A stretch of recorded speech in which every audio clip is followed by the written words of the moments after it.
해마다 여름이면 집중호우와 태풍으로 인한 수해는 어김없이 되풀이됩니다. 올해도 예외는 아니었죠.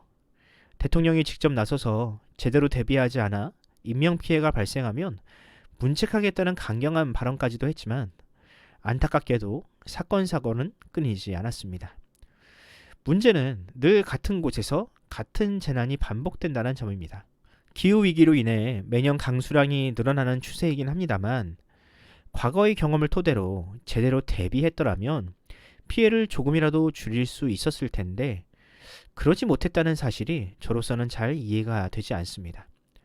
저는 이렇게 재난이나 사고들이 반복되는 것을 보면서 그런 생각을 합니다. 왜 사람은 같은 실수를 반복할까? 왜 불행한 역사는 반복되는 것이며 실패가 뻔히 보이는 길을 포기하지 않을까? 미국의 심리학자 로버트 그린은 이 질문에 답하고자 인간 본성의 법칙이라는 책을 썼습니다. 그는 이 책에서 이렇게 말합니다.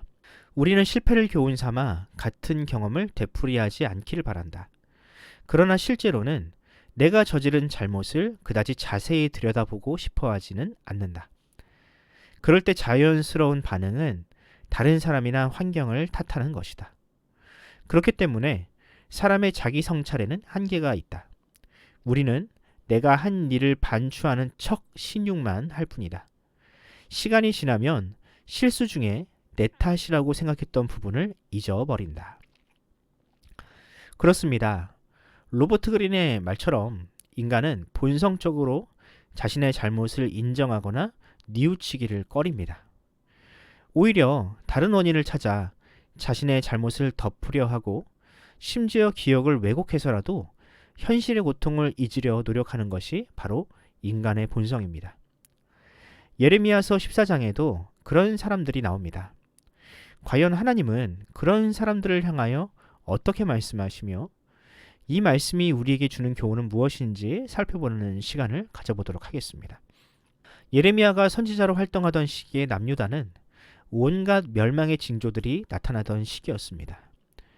바벨론 같은 강대국들이 쉴 새 없이 침략해 들어와 나라는 경제적으로 피폐해졌고 설상가상으로 지독한 가뭄까지 덮쳐 더 이상 사람이 살기 힘든 고통스러운 지경에 이르렀습니다. 하나님께서는 이 재앙과 가뭄을 통해 유대인들이 죄를 뉘우치고 당신께로 돌아오기를 간절히 바라셨습니다. 그러나 그들은 이런 하나님의 기대를 철저히 저버렸습니다. 남유다 백성들은 자신들의 죄를 입술로는 인정하면서도 진정한 회개 대신 거칠애 뿐인 종교 행위에만 매달렸습니다. 그들은 늘 해오던 대로 번제를 드리고 예물을 바치며 성전 제사를 반복했지만 여전히 가난한 이들을 외면하고 자신의 욕심을 채우기 위해 우상을 섬기는 배교라는 죄에서 돌아서지 않았습니다. 거짓 선지자들은 불난 집에 기름을 붓듯이 하나님의 뜻을 제멋대로 왜곡하여 오직 평강만을 외쳐댔고 사람들은 그 가머니설에 현혹되어 헛된 믿음에 깊이 빠져들었습니다. 13절 말씀을 읽어드리겠습니다. 이에 내가 말하되 슬프도소이다 주 여호와여 보시옵소서. 선지자들이 그들에게 이르기를 너희가 칼을 보지 아니하겠고 기근은 너희에게 이르지 아니할 것이라. 내가 이곳에서 너희에게 확실한 평강을 주리라 하나이다. 이처럼 남유다는 부정적인 현실 앞에서도 반성과 회개를 하지 못하는 이 심각한 병에 걸려 있었습니다.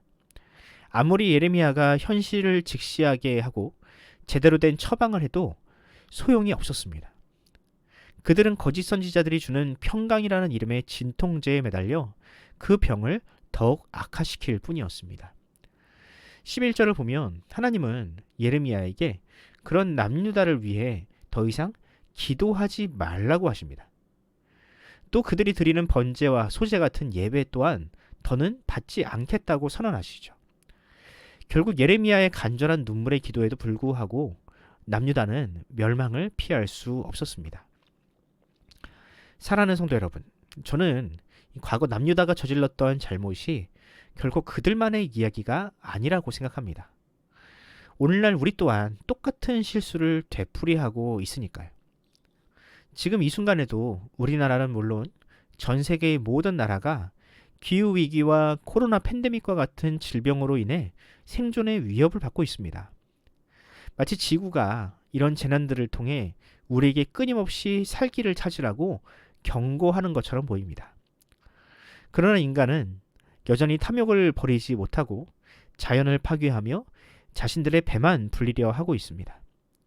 이런 위기의 때일수록 하나님의 뜻을 아는 성도들이라도 정신을 차려야 하는데, 안타깝게도 교회와 성도들마저 이 기득권에 편승하려 할 뿐 진정한 회개와 반성을 하지 않습니다. 그저 종교적인 예식이나 집회에만 몰두하고 하나님 앞에 잠시 회개하는 신용만 하면 하나님께서 어떻게든 구원해 주실 거라는 이 막연한 바람을 복음인 양 외치고 있습니다. 정작 삶의 변화나 사회의 부조리에는 전혀 관심을 두지 않으면서 말입니다.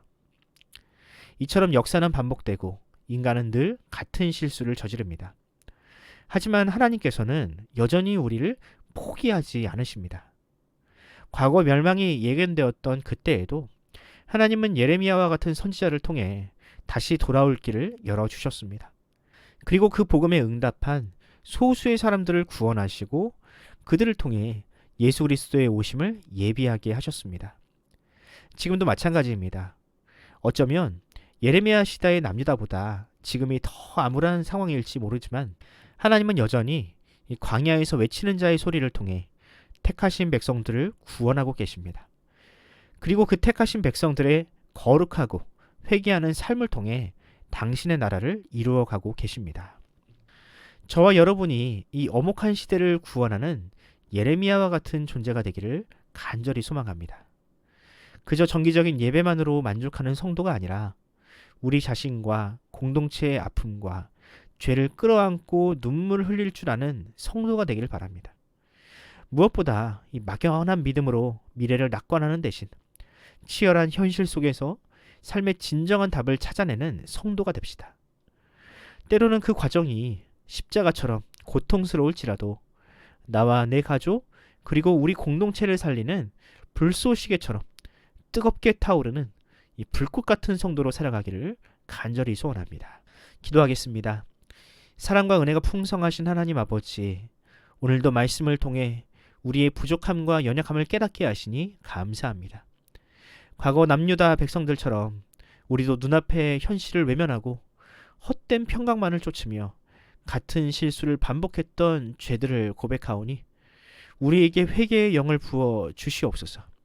주님, 이 암울한 시대에 우리도 예레미야와 같이 세상에 참 복음을 전하는 존재가 되기를 소원합니다. 그저 정기적인 예배나 종교적인 예식에만 만족하는 것이 아니라 우리 자신과 우리가 속한 공동체의 아픔과 죄를 끌어안고 눈물 흘릴 줄 아는 성도가 되게 하여 주시옵소서. 거짓된 평강에 속지 않고 주님의 진정한 뜻을 분별하며 주님의 말씀에 순종함으로 변화된 삶을 살아내는 우리 모두가 되게 하여 주시옵소서. 끊임없는 사랑으로 우리를 포기하지 않으시는 예수 그리스도의 이름으로 기도드립니다. 아멘.